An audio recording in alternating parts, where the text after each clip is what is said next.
Teilhard de Jardin is a name we've mentioned before. He was a Jesuit priest that was involved in a number of things. He's a French Jesuit priest. He's a eugenicist, Marxist, pantheist, evolutionist. He was heavily involved in the 1912 forgery that was called Piltdown Man. He's a humanist and a proponent of a one world government. And he's also known as the father of the New Age. He's a Jesuit priest that's pushing the New Age, driving the New Agers into something that they're not really aware of. Robert Mueller, Secretary of the General Secretary of the United Nations, he wrote in his book, "Most of all, they taught me happiness." It says, "Any Teilhardian will recognize in this the spiritual transcendence which he announced so emphatically as the next step in our evolution." Here, Teilhard de Jardin is explaining that the next level of evolution is this one world coming together, this new level of spirituality as we're spiraling towards godhood. Not only that, Dave Hunt explains that Teilhard dreamed of humanity merging into God, and each realizing his own godhood at the omega point. This belief has inspired many of today's New Age leaders. Teilhard's own quotes are quite interesting to read. They go, "It is a law of the universe that in all things there is prior existence." No, it's not. I disagree. He continues, "Before every form there is a prior, but lesser evolved form. Each one of us is evolving towards the Godhead. I believe that the Messiah whom we await, whom we all without any doubt await, is the universal Christ. That is to say, the Christ of evolution." Do you remember from the evolution lecture who the Christ of evolution was? If you don't know what I'm speaking about, please go and read or watch the DVD on Son versus Sun, S-O-N versus S-U-N, the evolution debate. Teilhard de Jardin says we are evolving into godhood and we are now waiting for the Christ of evolution. Robert Mueller had some interesting things to say. He was a former Assistant Secretary General of the United Nations. "Decide to open yourself to God," he says, "to the universe, to all your brethren and sisters, to your inner self, to the potential of the human race, to the infinity of your inner self, and you will become the universe. You will become infinity, and you will become, at long last, your real, divine, stupendous self." This is pantheism. Mueller, who founded this religious sort of character at the United Nations, also deeply involved in setting up this worship room in the United Nations. He's a pantheist, believing about God within you, and you just have to evolve to find this true God that is within each one of us. And he speaks about this where he says you can become the infinity, you'll become the universe, you're at last your real divine stupendous self. Again, this is the same teaching as the self-help industry, which leads so many people into the New Age movement. Robert Mueller wrote about the World Core Curriculum. "The underlying philosophy upon which the Robert Mueller School is based will be found in the teachings set forth in the books of Alice A. Bailey. The school is now certified as a United Nations Associate School, providing education for international cooperation and peace." Robert Mueller's school, or the curriculum on which the school is based, comes from Alice A. Bailey. And this World Core Curriculum is now being filtered around the world and infiltrating the schools and leading the schools to believe the works as they are according to Alice A. Bailey. If you don't know what I'm speaking about, then think about outcome-based education. Have you heard OBE, outcome-based education? Or in South Africa, we have a Curriculum 2005. When the United Nations power was so vastly increased, who was Alice A. Bailey? Do you remember? Alice A. Bailey was a high priestess of the New Age movement. She was also a supposed prophetess. She received her occult writings from the Tibetan Dwal Kul. Or so she says, that was her experience. This Tibetan spirit Dwal Kul, who's actually a fallen angel, a demon, Satan as it were, giving her various information or certain information that she needs to share with the world. And she knew who she was dealing with because she set up Lucifer Trust. And all these books, 24 books of the esoteric philosophy of Alice A. Bailey, were printed and produced and become part of this Lucifer Trust. with the heat that she received from the public of being called Lucifer Trust, she changed it now to Lucis Publishing. And this Lucis Publishing Company now is the company that prints all the documentation of the United Nations. In fact, the United Nations is based on their founding doctrines of those of Alice A. Bailey. She says in her book, Discipleship in the New Age, I dedicate myself anew to the service of the coming one and will do all I can to prepare men's minds and hearts for that event. I have no other life intention. She also says in the reappearance of the Christ in her book, she says, first of all, he will come to a world which is essentially one world.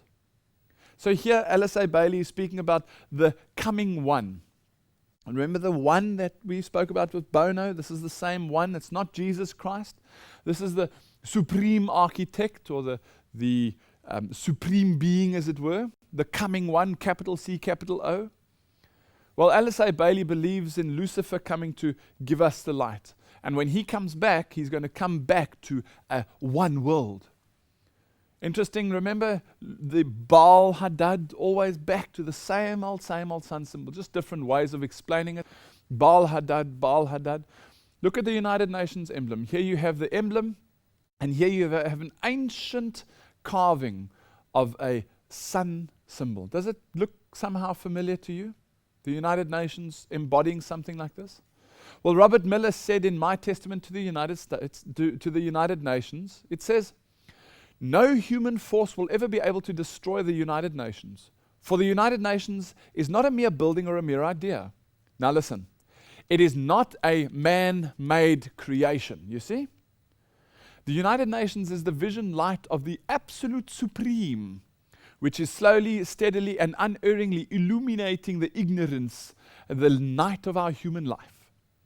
At his choice hour, the absolute supreme will ring his own bell here on earth through the loving and serving heart of the United Nations. Do you see what he says here? At his choice hour, this is Lucifer, at his choice hour, the supreme being will ring his own victory bell. Ding, ding, ding, ding, ding. We won. No, the Bible says that Jesus wins. You see, Satan even lies to his own people. And Robert Mueller says that the United Nations has not been built by man. In other words, it's either built by God or it's built by Satan. And Lucifer Trust or Lucifer Publishing publishes all the books and the pamphlets for the United Nations. So who's the God, the supreme being that's going to ring his bell of victory through the United Nations? Dwight L. Kinman, he said, Robert Mueller, former Assistant Secretary General of the United Nations, said, we must move as quickly as possible to a one world government, a one world religion under a one world leader. And we've just identified who that is. Who's the God of the one world? Is it Jesus Christ? No, it's Lucifer. And do the people on the top levels know this? Well, from their quotes, you can pick up that they do know it. But do we visually see that they know it? Well, let's rewind back to Bill Clinton's inauguration. Fritz Springmeier from the Bloodlines of the Illuminati says, people that are Christians now but were Satanists recognized President Clinton's signal at his inauguration as a sign of Satan. That seems fairly cut and dried, and it is. Clinton communicated what he wanted to the people to whom he wanted to communicate. The whole affair with him flashing the satanic hand signal only took a couple of seconds. See? They know who they're busy dealing with. They know. Okay. So since George Bush has come into power, some interesting things have started to take place. Here's the Mail and Garden article on 23rd to 29 June 2006. It says, over the past 5 years, President George W. Bush has quietly claimed the authority to disobey more than 750 laws that have been enacted by Congress since he took office. Remarkably, this systematic reach for power has occurred not in secret, but in public. Go to the White House website and the evidence is there in black and white. This article continues, it says, for example, the renewal of the USA Patriot Act on March 9, in the signing statement, he states that he does not feel bound to report to Congress and would withhold information the disclosure of which could impair foreign relations, national security, the deliberative process of the executive, or the performance of the executive's constitutional duties. So here George Bush is ignoring over 750 laws of the American Constitution that have been enacted by Congress, and he's not doing this in secret, he's doing it publicly. Just go and have a look at the website, they say. Not only that, he will withhold information, the disclosure of which would impair foreign relations, etc., etc. Foreign relations, Council on Foreign Relations, CFR. You see, today, the terrorists are being blamed for many, many things around the world. They are being blamed for causing insecurity.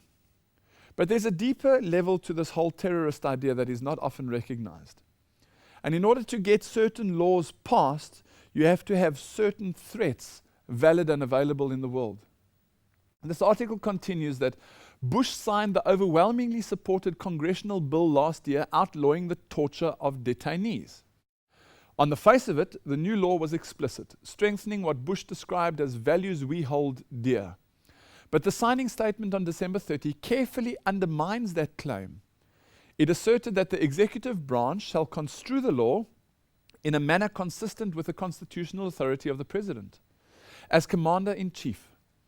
In other words, circumstances might arise in which torture might still be authorized. Remember, let's just look what the Bible says. The Bible says a second beast will come up out of the earth, this is America, and will enforce worldwide laws that the world has to bow down to the first beast. That's the papacy. Not only that, if you don't bow down, you will be killed. In other words, you'll go through certain tortures or certain things to force you to acknowledge the first beast. These are the times that are coming down the line. You might not want to recognize that this is the truth, but the Bible warns that the times in the end will have tribulation like have never been seen in the world before.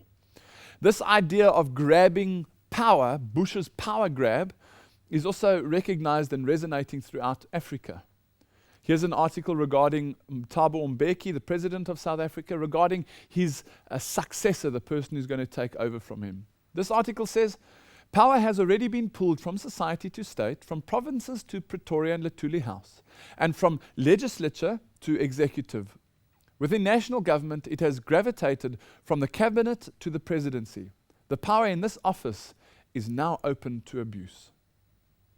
And this idea of the fascist symbols inside America, where America is a democracy, but it's leaning heavily back on its fascist beliefs, the same sort of noises are being made in South Africa. Thabo Mbeki, speaking at a dinner in October 2006 to the South African Communist Party, he said the following: I think there is a general decline in my graph. At the best level, I was described as being intolerant. Then later, a dictator. More recently, I am told I'm a totalitarian. And if I follow the advice of my ANC comrades, I'm bound to reach the point where I'm called a fascist. Well, I agree. And unfortunately, the people on the ground don't know this.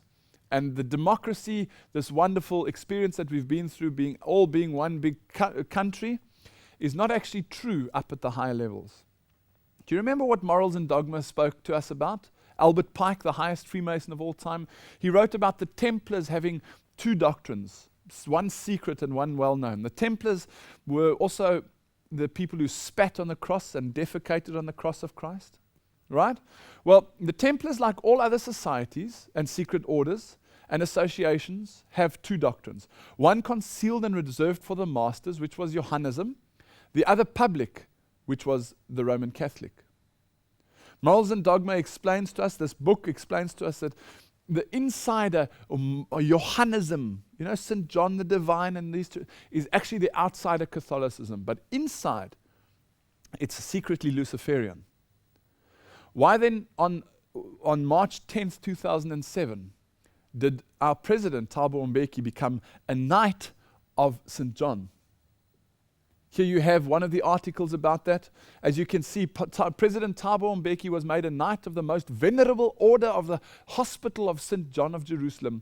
And what carries on. And where did he have it done? in St. George's Cathedral with full liturgy and full regalia, the cleft cap and the whole thing. St. George's Cathedral in Cape Town. And you even see he was made an order of the Knights of the Order of St. John by the Duke of Gloucester. Interesting how this worldwide system, which we were warned about earlier in this lecture, has got its slimy legs all over governments. And when South Africa became a democracy, we changed our symbols and we now became known as this democracy, and our coat of arms also changed. I bring it up for you on screen and then notice a couple of things. Firstly, you see the phoenix rising out of the ashes. Can you see its wings are up as it rises out of the ashes? Can you see on top of the phoenix you've got the 7 sun rays of the sun god Mitra? This is Mitraism, this is sun worship. Not only that, you see the one eye of the eagle, and which eye is it? Again, it's the left eye. Then you've got the triangle underneath the head of the phoenix or of the eagle, and on top you've got the capstone. Oh, there's so many symbols inside our coat of arms in South Africa, it's actually shocking. That's not even to do with the horns or the tusks, etc., which has got to do stuff about the Ark of the Covenant. Not even going to go into that. Just on the coat of arms, you can already see there's an allegiance towards sun worship. We've even got a province called Mpumalanga, which is there where the sun rises, a whole province dedicated to the rising of the sun. Go a little bit deeper into the orders. When you become, or when you do something as a good citizen, you receive an award from the presidency. Have a look at these awards, what's known as the Order of Companions of Oliver Tambo. There you see from their own website the information about it. Can you see the symbol? Does it look familiar? You've got the yin-yang, the spinning sun symbol of the yin-yang. Not only that, on the outside you've got, again, the spinning yin-yang, and then it's all in the shape of an eye.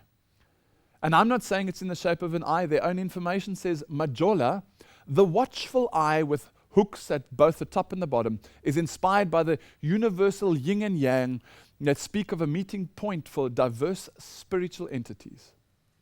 This is the highest order that you can receive in South Africa, is the sun symbol of Lucifer, the all-seeing eye.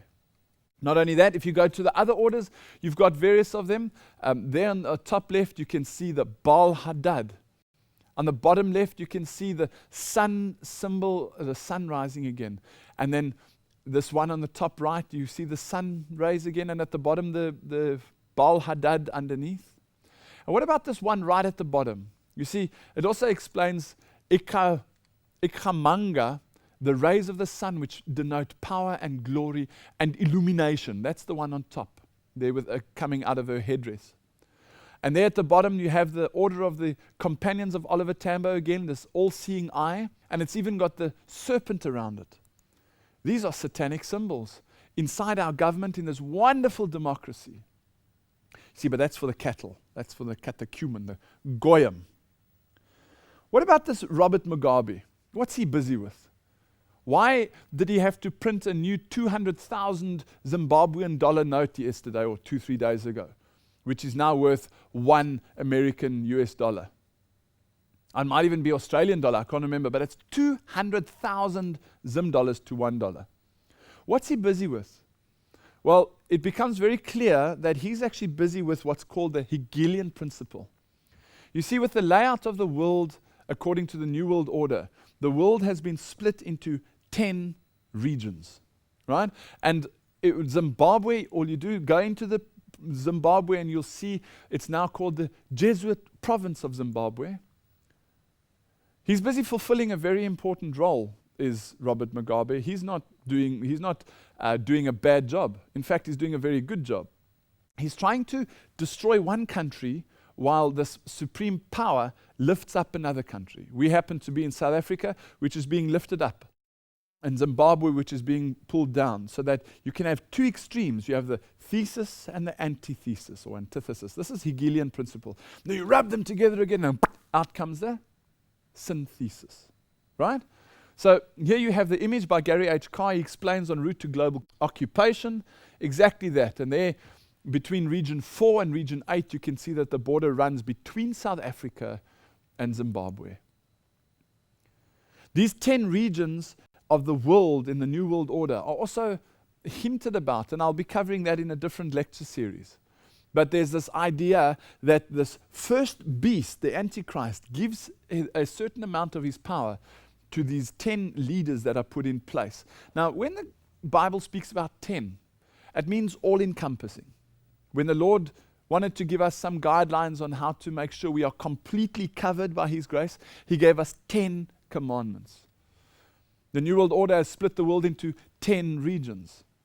And Revelation 17 verse 12 to 14 says, "The 10 horns you saw were 10 kings that have not yet received a kingdom, but who for 1 hour will receive authority as kings along with the beast. They have one purpose and will give their power and authority to the beast. They will make war against the Lamb, but the Lamb will overcome them, because He is Lord of lords and King of kings, and with Him will be His called, chosen, and faithful followers." So a group of people that aren't kings will be given the power as kings, according to the will of this first beast. So let's look for a moment. What does George Bush Sr. have to say about this new world order? George Bush has talked time and time again about a new world order, and this is the best chance to begin to establish the new world order.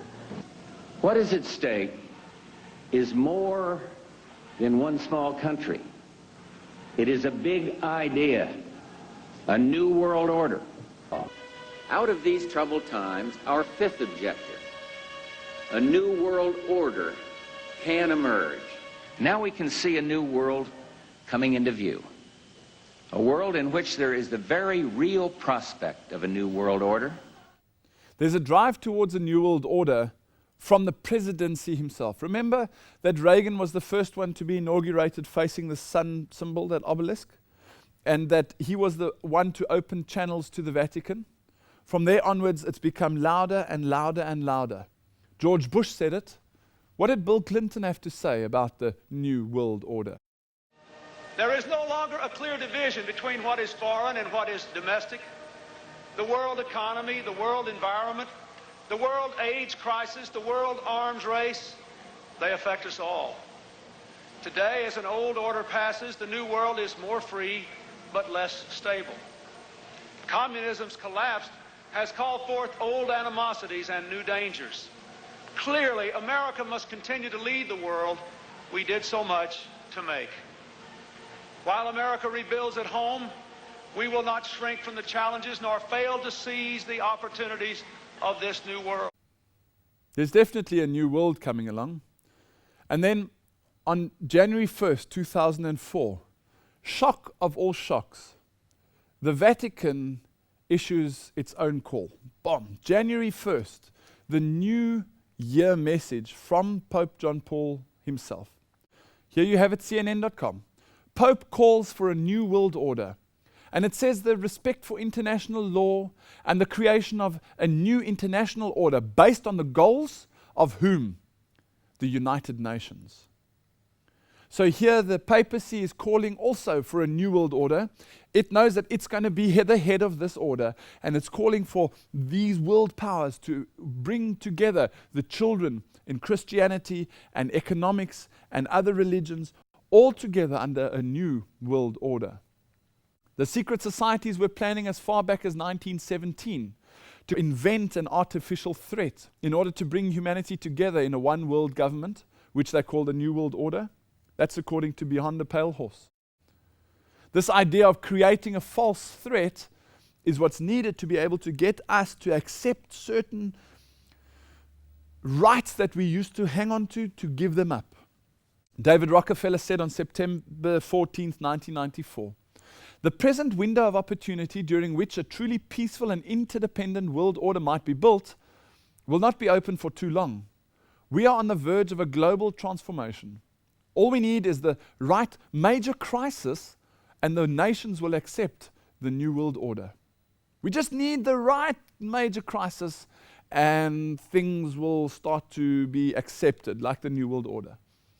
Adolf Hitler said that terrorism is the best political weapon, for nothing drives people harder than a fear of sudden death. So this idea of terrorism, and we need some special event to take place to drive mankind to accept the New World Order, that's a bit hard-hitting, isn't it? Well, let's check, because Dick Cheney and Donald Rumsfeld penned out a document called the Project for a New American Century. This was the blueprint that they would follow when they won the presidency a few months later. Let's look inside this document and see what it says. Our plans will take a long time to accomplish, absent from some catastrophic event, such as a new Pearl Harbor. A new Pearl Harbor? Well, now that the documents have been released, it's common knowledge that American government knew prior to the Pearl Harbor bombings, they knew that it was going to take place. They let it happen because they needed certain things to take place.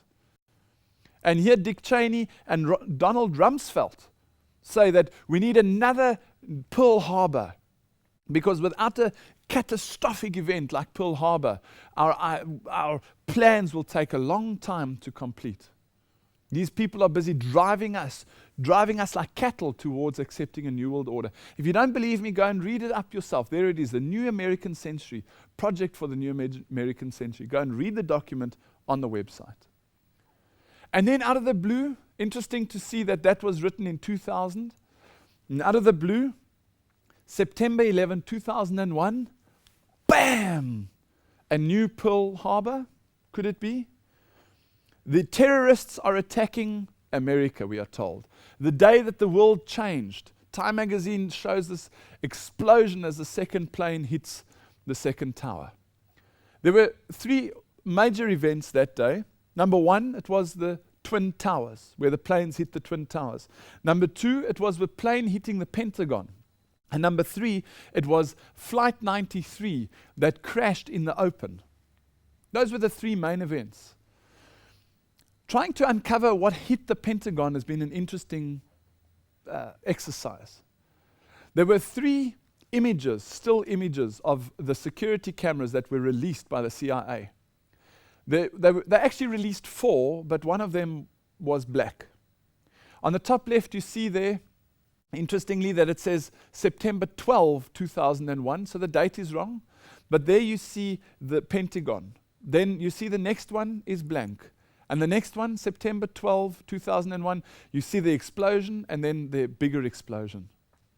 The one frame which this camera should be able to use to identify how the plane hit or what shape the plane was, etc., is black. Isn't that weird? Well, go on to any of the satellite images of the Pentagon on that day, and you'll see something very strange. When a Boeing or an aeroplane crashes, it leaves debris everywhere. Wings and motors and engines and wheels and you name it. That's everywhere for miles on end. And if it hits in a building like the Pentagon as an example, there is just rubble everywhere as this thing explodes, right? Have a look at the satellite image and ask yourself, where's the wreckage? Can you see any wreckage? Interesting, there's absolutely no wreckage. This is a graphic which has been put together to show the damage on the Pentagon. There you can see the certain section of the Pentagon that was hit. Do you notice the problem here? That there are no impact areas for the wings. Also that the grass hasn't been churned up. And not only that, that the tail is not, there's no visible damage where the tail hit the building. Something else hit the Pentagon. Something hit the Pentagon that exploded. Not only did it explode, it went through the 5 rings from the outer ring, and from A, B, C, D, E, or C, I can't remember, E, C, B, whatever, right through into the center. You've got a Pentagon as well. There's the hole it made as it shot through these 5 bomb-reinforced walls and super concrete walls as it shot through and exploded into the middle of the Pentagon. They tell me that, they explain that what made the hole all the way through these 5 layers was the nose cone of the aeroplane. Well, that's absolute rubbish. because the nose cone is of such a flimsy material it gets absorbed like that, even if it hits grass, never mind hitting a building. Very strange, there's no wreckage. Nowhere can we find or identify what hit the Pentagon. What about Flight 93? Here's an image of a plane that crashed out in the open. Do you see the wreckage that's left behind? You see the trail? That's the type of trail that should have been left across the lawn at the Pentagon. But there's no aeroplane, there's no trail, there's no burning, there's nothing. It's just disappeared. The same happened with Flight 93, where on the left is the type of image that you should have had. All we find on Flight 93 is a hole in the ground. There the people are walking around this hole, maybe 10 meters in diameter, maybe 3 or 4 or 5 meters deep. A hole in the ground. No debris, nothing to be seen. You go to a satellite image and you look back down again and you ask yourself, where's the wreckage of this plane? Somebody took a photo of the explosion that took place when Flight 93 hit the ground. Does that look like a fireball that's burning continuously as the flames consume the petrol, or does that look more like a missile hitting the ground with a single explosion? If it isn't a missile or some other device, then where's the wreckage? Where's the plane? Where are all the people that were on the plane? I find it incredible that they were able to trace the DNA of every single person on these flights, even though there's no wreckage and there's absolutely no trace of any bodies or human lives. That's the Pentagon. Very, very strange. They could find out all the details, all the DNA, everything of all those people as well, but yet there's no wreckage. The same with Flight 93. What about the main events of the day? Twin Towers. There's an idea that the Twin Towers were hit by these planes and that the heat of the explosions and the burning jet fuel caused these buildings to implode. Well, there's some very deep problems with that theory. Firstly, the buildings fell down at free fall speed. What that means is if you were to throw a baseball out of the top of the building and you were to watch the start of the collapse of these buildings, they would hit the floor at the same time. Now the idea is that the floors caved in one on the other, pancake, pancake, pancake, pancake, as it went down to the ground. If that was the case, they estimate, calculating that would be the case, that this building, just one of them, or both of them in fact, would have taken about 45 seconds to hit the ground. In fact, it took less than 10 seconds for the entire building to become nothing. And also there were 45 steel columns in the middle of each World Trade Center tower. And these, had the floors pancake, pancake, pancake, would have stood straight up. They would have remained firm and in place if the floors had pancaked around them. These pillars were removed and somehow destroyed in this process. Here's an image which I'd like you to look at. From a construction company about how to pull a building. What they call pull a building is a word that they use in demolitions. They speak about pulling a building. Okay, is the building ready? Right, pull it. And what they do is they press a button, and in controlled demolitions, you see the building implode into itself and as this comes down. It's called pulling a building. What do you notice on this building here on the History Channel? Can you see these horizontal explosions as the columns, the support columns are blown out? Well, here's another one. There's a more vertical image of another building being pulled. Can you see there the two explosions as it pops out of the side of the building? These horizontal explosions, these center columns, the support pillars are being exploded so that this building can collapse. Well, what do you notice on this image of the Twin Towers? Obviously, you see at the top, you see the building starting to crumble, right? Now, there's various things that could have happened up there, but 30 or 25, 30 stories below the actual events, what do you see? Can you see there is an explosion, a horizontal explosion? This is where the buildings seem to have had some sort of internal explosive used to remove and destroy the internal structure of these buildings. Over there's another one. Over there's another one. How these buildings, one by one, were imploded.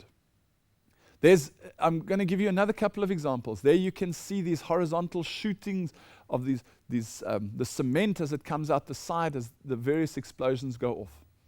Here are 6 images from 147 to 203. As you can see, on one level, that red square, you can see the one level explode in its entirety before the whole building comes to collapse. Okay, well, that's what the images tell us. But this gives some severe problems, because if there were explosions in the World Trade Center, that means that they would have had to have pre-planned explosive layouts. In other words, it takes months and months and months of planning to bring down a building. Surely they couldn't have had that sort of access to the World Trade Center. Well, the terrorists didn't, but the Americans did. This is where this becomes sinister. And all we have to say is, we know that there were 2 planes that hit the World Trade Center, one in the South Tower and one in the North Tower. After that, the buildings came down. But were there other explosions? If those horizontal plumes coming out the side were actual explosions, were there other ones? Surely there must be people that heard other explosions. Well, let's find out.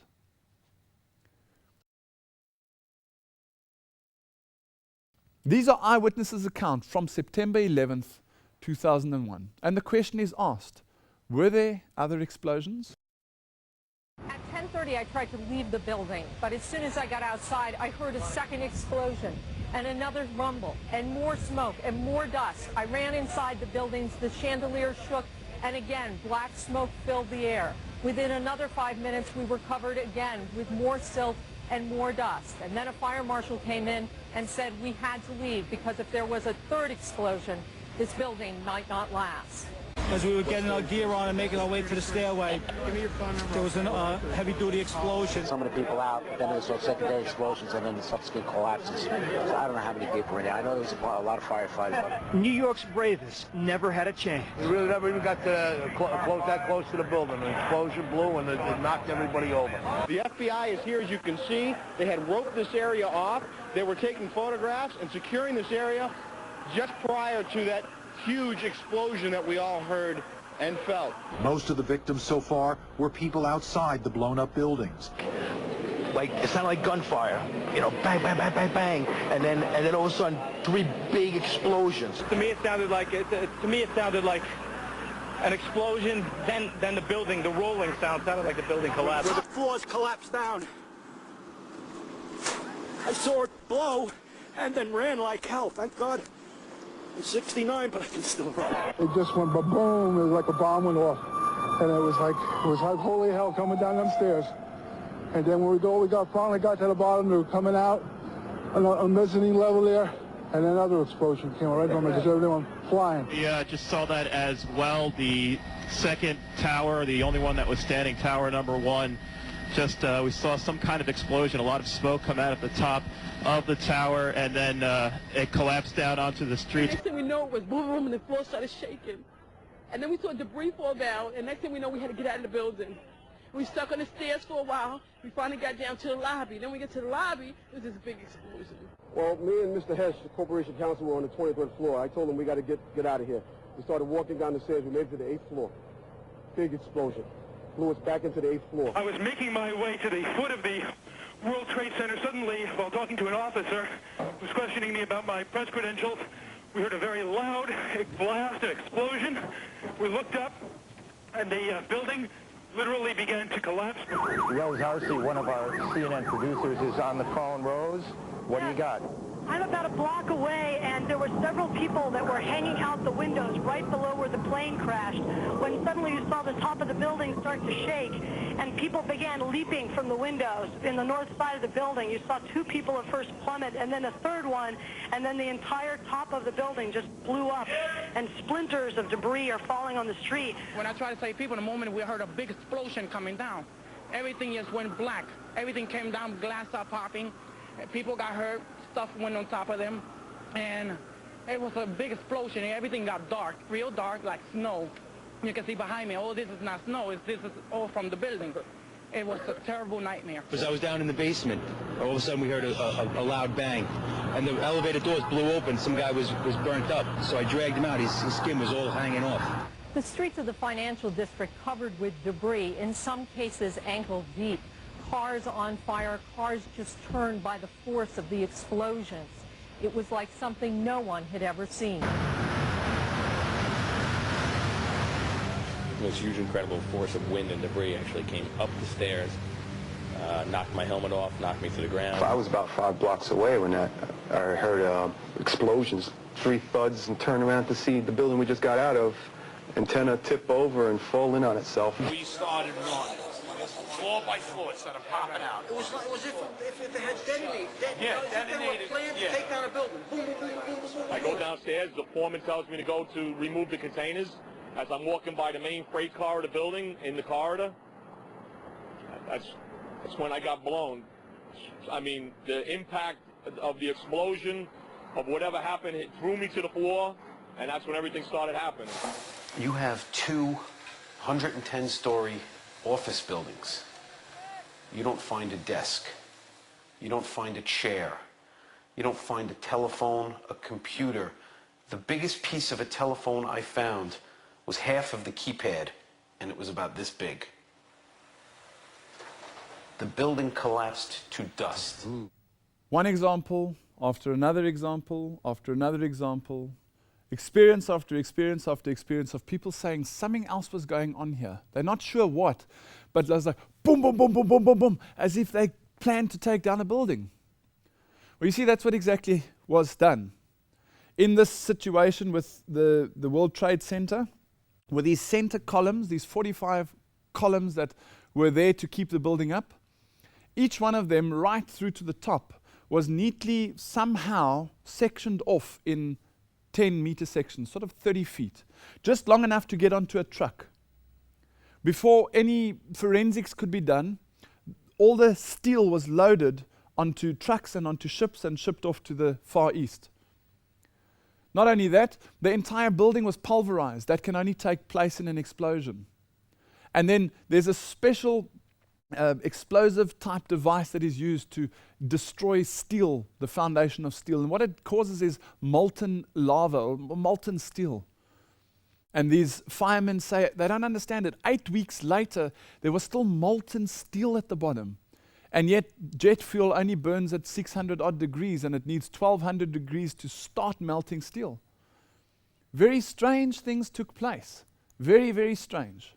And the people say again and again and again, I was on the 8th floor and I was rocked to the floor. Where did it hit? How many floors up?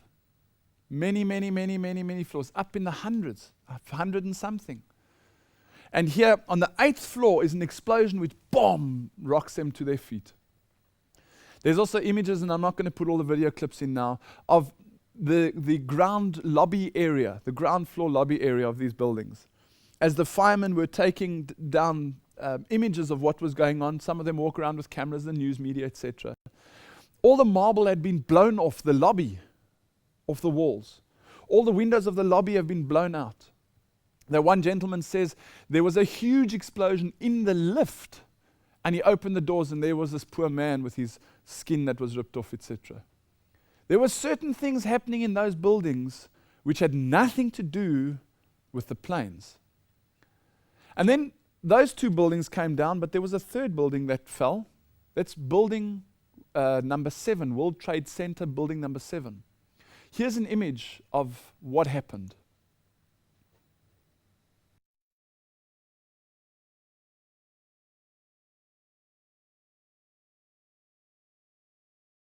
Again, what you're seeing are high shots. Now, here we're going to show you a videotape of the collapse itself. Describe that. Now we go to videotape, the collapse of this building.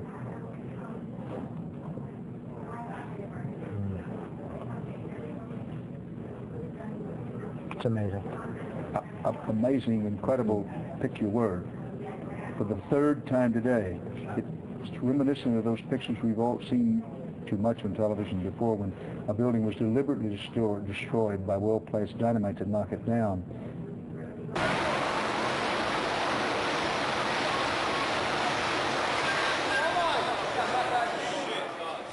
on, man.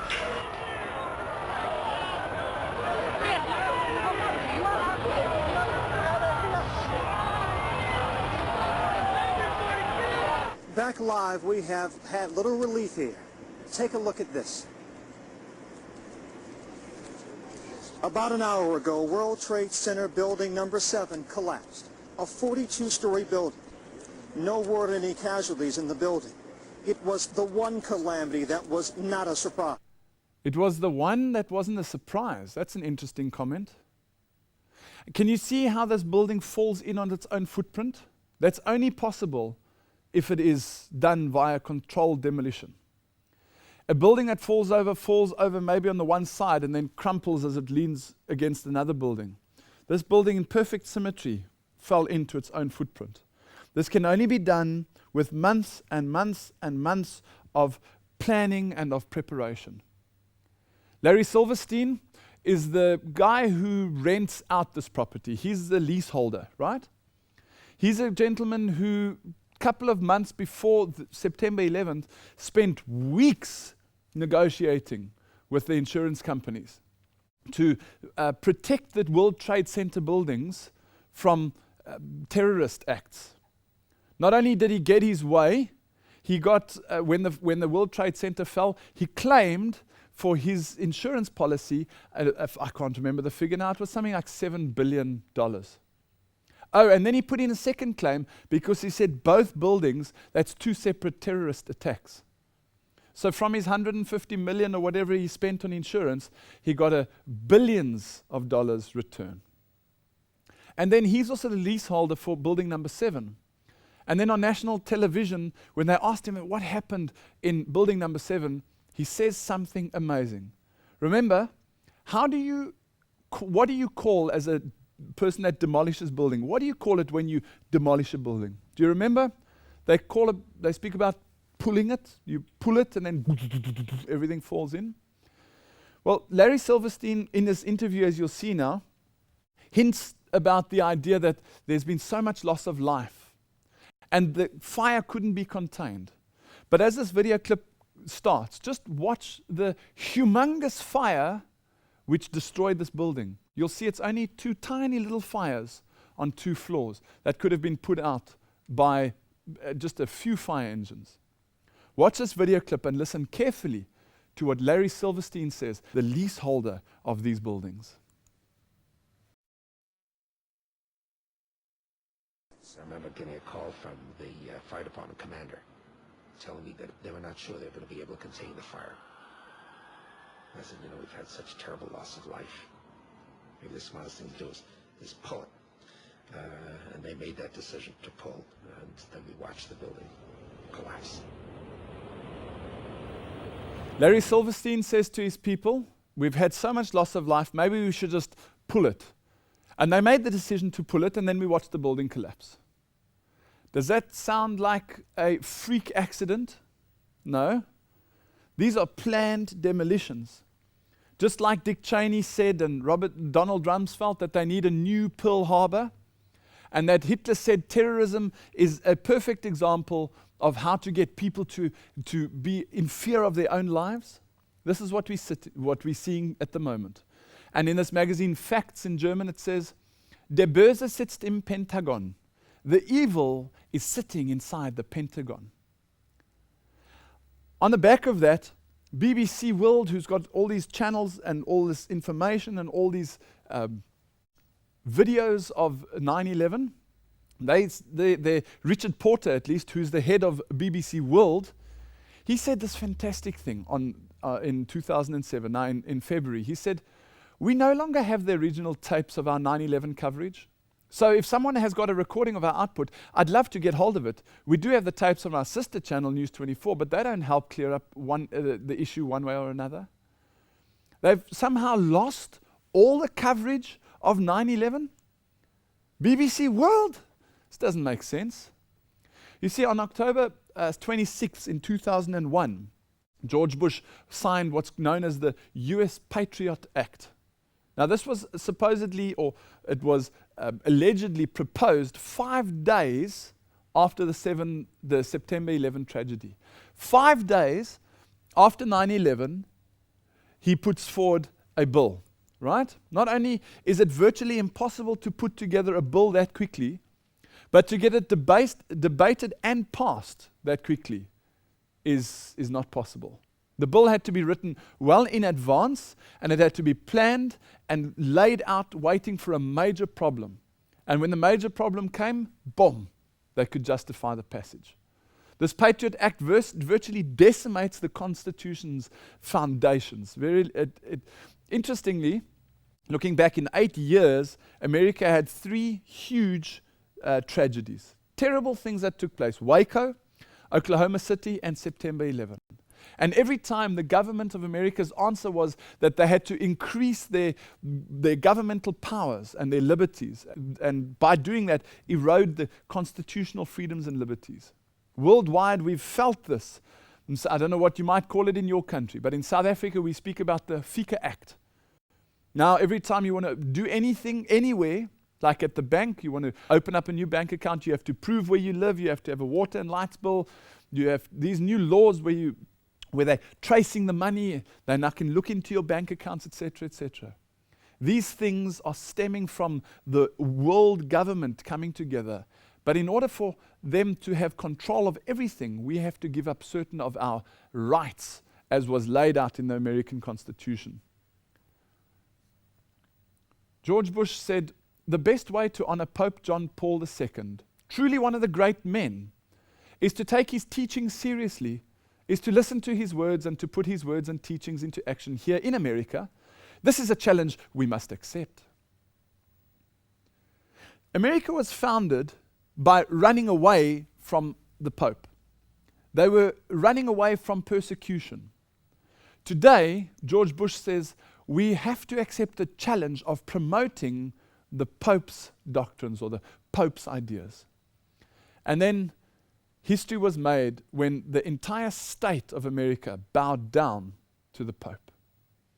April 7th, 2005, USA Today quotes the following. President Bush, his wife, Laura, his father, former President George Bush, former President Bill Clinton, Secretary of State Condoleezza Rice, knelt in a pew in front of the body, bowing their heads.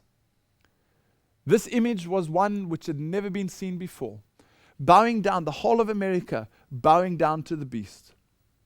Does this sound like biblical prophecy?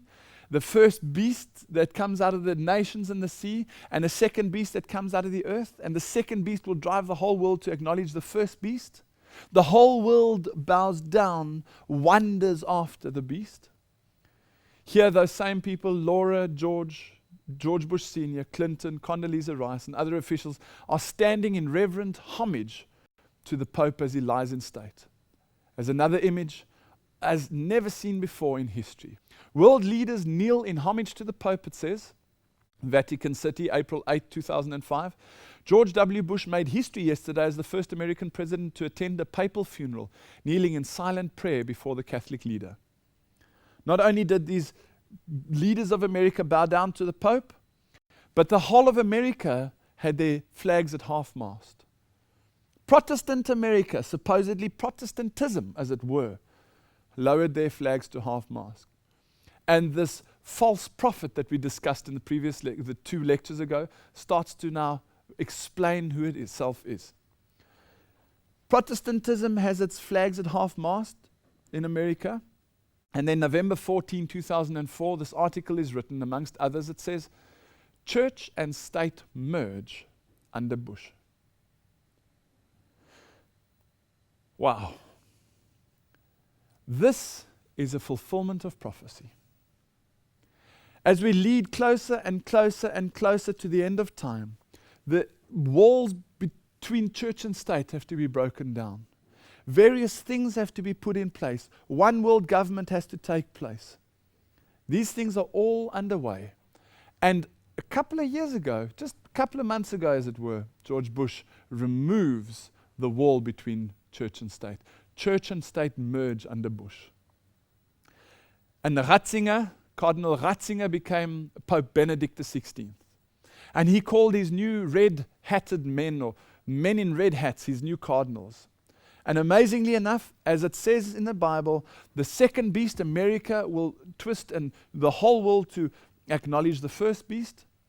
Ratzinger, who was the head of the Inquisition, who founded or was the head of the doctrinal issues of the Roman Catholic Church, he gets removed and put in as Pope. Who takes over Ratzinger's position? Interestingly enough, it's an American. Ratzinger takes an American and places him, boom. Do you remember that 1984 was the first time that America had channels opened between itself and the Pope? Do you remember Billy Graham saying on the interview in a previous lecture, he said, there's going to be some pretty amazing things said in the news about our relationship, as in Americans or Protestants, our relationship to the Vatican. And here, for the first time, the highest official in the Vatican under the Pope is an American. Time magazine says, while Pope Benedict XVI is busy filling the shoes of John Paul II, a quiet American is trying to do the same in Benedict's old job. So the head of the Inquisition, the people that enforced Catholic doctrine, is an American. Washington Post says, Pope names American to key post. Archbishop William Levada of San Francisco, who's 68, will be the highest ranked American ever at the Vatican. He's widely viewed in the church as sharing Benedict's conservative theological and social beliefs. How close are we to the end of time? Very close. What is the final conflict going to be all about? I'm not going to tell you because I'm going to keep that for the next lecture. But here is Pope Benedict in the Vatican, in St. Peter's, having his Mass. And on Christmas Day, in 2005, 25th of December 2005, Benedict said an amazing thing. In his Christmas message, he says the following: Men and women of today, humanity come of age, yet often still so frail in mind and will. Let the child of Bethlehem take you by the hand. Do not fear, put your trust in him. The life-giving power of his light is an incentive for building a new world order based on just ethical and economic relationships. A united humanity will be able to confront the many troubling problems of the present time. From the menace of terrorism to the humiliating poverty in which millions of human beings live, from the proliferation of weapons to the pandemics and the environmental destruction which threatens the future of our planet. In his Christmas message, 2005, it's not even 2 years ago, a year and a half ago, Pope Benedict claims or puts out the call for a new world order. He does exactly as what the Pope did just under 2 years before him. You see, the world is coming towards a one world government, a new world order, where it's going to acknowledge the Pope as the head of this religious and secular system. In order to do that, various networks have to be set up around the world to bring this information in to the system so that this big brother idea can become reality. This is not conspiracy theories. This is fact. Watch this clip with me and see whether these facilities are in place already to be able to trace all the information around the world. Echelon, which is capable of intercepting all the world's communications at any time. That's all the world's communications, be it police, taxi cab, telephone, television, radio, cell phone, email, the laptops, all the world's communications. Let me show you another clip and it'll expand on this idea. The FBI and the government no longer restricts itself to collecting information about people they suspect of crimes. They have built national databases about every single citizen in this country. You hear about the stories about the satellites who were able to pick up little things on top of Gorbachev's desk and so forth. Well, that's the type of system we're talking about. There are 13 satellites located throughout the world that cover various regions of the world. This sounds very conspiratorial, very paranoid thinking, but the European Parliament has proved that the system does exist, that it is operational, and that these satellites are positioned throughout the world where they pick up communications, electronic communications within each region. once you understand the language, you'll realize that 13 satellites around the world. Who's in charge of this? You see, 13 is where this number 6 plus 7 comes from. I'm at 6s and 7s, I'm not sure. Have you heard that statement? I'm at 6s and 7s. The 6 and 7 together makes 13. This is the combination of good and evil. The evil number of 6 with the good number of God. The right eye, left eye, black, white, the dark side, the good side, etc. This is satanic. They're busy building up a system by which mankind will bow down to Lucifer. And their big trump card at the moment is terrorism. Terrorism worldwide. We've got Hanif, who's just been locked up in Australia for a period of time, and then he's been released because they couldn't find anything. But they kept him for almost a month out of suspicion. Not only that, where they kept him locked up, this is an idea that's not just happening in America, where the torture bills can still happen if somebody is jeopardizing America. This is now being filtered worldwide. And then, once I think, maybe I should just show you this article. Because if you understand the language, then this now will make sense. Remember, George Bush and his government, Cheney and these Donald Rumsfeld say, we need a new Pearl Harbor. And through terrorism, we can now create the one world order. Who's going to be the head of the one world order? Will be the papacy. And then he calls on May 2nd, 2007, he says, Vatican calls verbal attack on the Pope terrorism. Amazingly enough, even the speaking about the Vatican is now starting to be identified as terrorism. In other words, what we've been doing and the knowledge that you now have will soon be recognized as terrorism.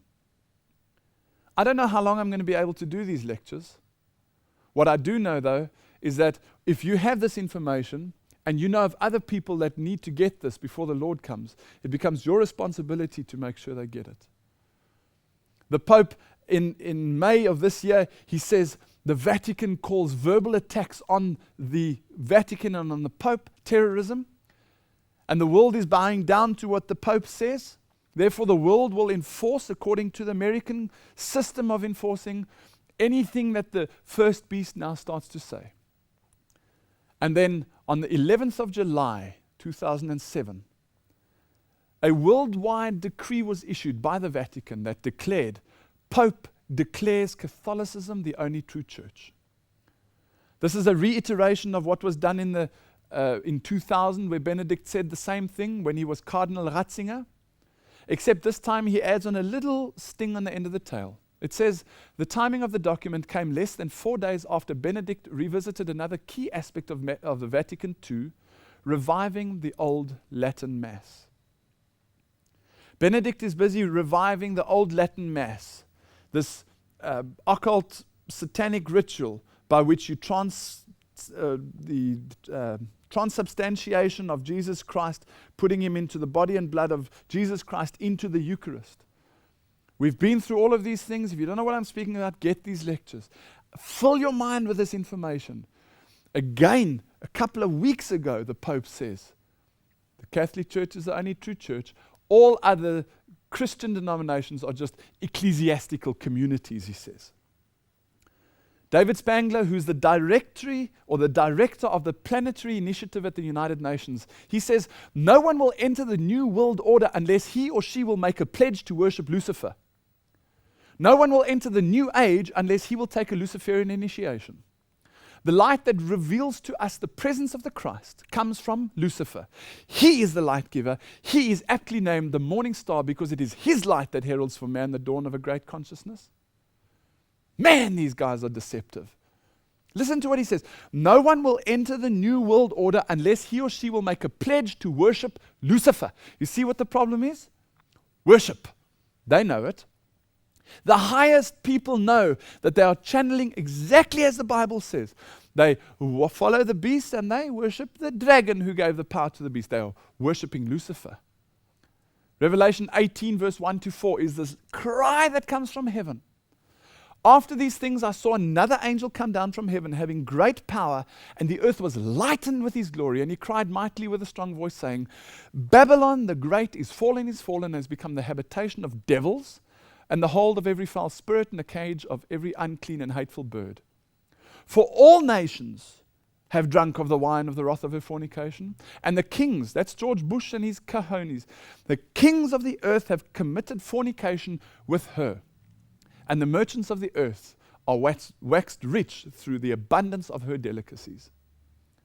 The most difficult thing for people, especially conspiracy theorists, to get around is the idea of what is the actual reason behind the New World Order. It's not about power. It's not about money. It's about worship. Worship of Jesus Christ versus the worship of Lucifer. Lucifer is just using them. And he's using conspiracy theorists as well. If you do not understand the entire picture of grounding your beliefs back in the Word of God, then you run a risk of getting involved in what David Icke thinks about this fourth dimension and the immortality of the soul. We've covered all of these aspects through this lecture series that you can realize this is not conspiracy theory. Psalms 110 verse 5 and 6 is the truth. It says, the Lord is at your right hand. He shall execute kings in the day of his wrath. He shall judge among nations. He shall fill the places with dead bodies.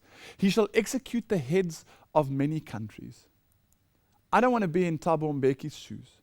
I don't want to be in Gordon Brown's shoes, Tony Blair's shoes, George Bush's shoes for that matter, any one of the leaders of the countries. The Bible says these people have come together and spoken against me. They will be destroyed according to his judgment. Ecclesiastes 3 verse 17. I said in my heart, God shall judge the righteous and the wicked, for there is a time there for every purpose and for every work. Isaiah 26 speaks about this difficult time that's lying ahead for God's people. Come, my people, enter thou into thy chambers and shut thy doors about thee. Hide thyself as it were for a little moment until the indignation be overpast. For behold, the Lord cometh out of his place to punish the inhabitants of the earth for their iniquity. The earth also shall disclose her blood and shall no more cover her slain. For the Son of Man shall come in the glory of his Father with the angels, and then he shall reward every man according to his works. There are momentous times lying ahead, stupendous times. All we know is that every article and everything that's said either by America or by Rome shows how close we are really getting to the end of the world. In the next lecture, we're going to be landing back on the Bible. We took off a long time ago, and it's been a bumpy ride. But now we're going to put it all into context when we discuss the three angels' messages. Thank you.